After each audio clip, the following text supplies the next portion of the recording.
আদিত্যকে চমকে দিয়ে সুদীপাকে নিজ হাতে বরণ করে চৌধুরী বাড়িতে আনলো পরমা। হ্যাঁ বন্ধুরা, অনুরাগের ছোঁয়ার আগামীতে আমরা এমনটাই দেখতে চলেছি।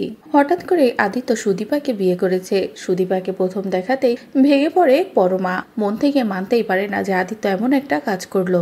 কিন্তু সুদীপার মুখে যখনই পরমা অতীতের সব কথা শুনলো, যে কত বছর আগে থেকেই তাদের পরিচয়, আর প্রথম দেখাতেই কিভাবে সুদীপা পরমাকে আপন করে নিয়েছিল, এই সবটা মনে করার পরেই পরমা সুদীপার প্রতি অনেকটাই দুর্বল হয়ে পড়ে।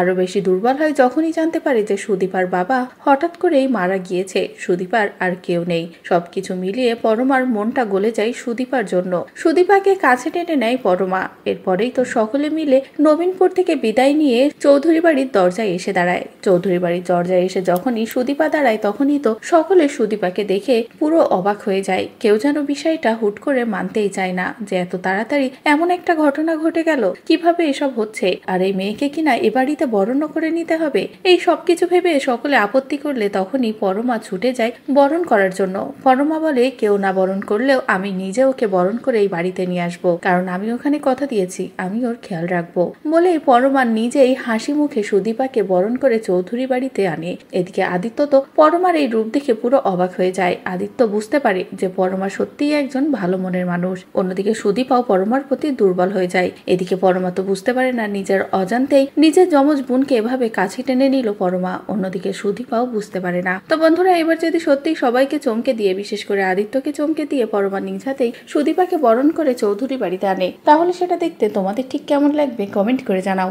পরবর্তী আপডেট পেতে চ্যানেলটি সাবস্ক্রাইব করো।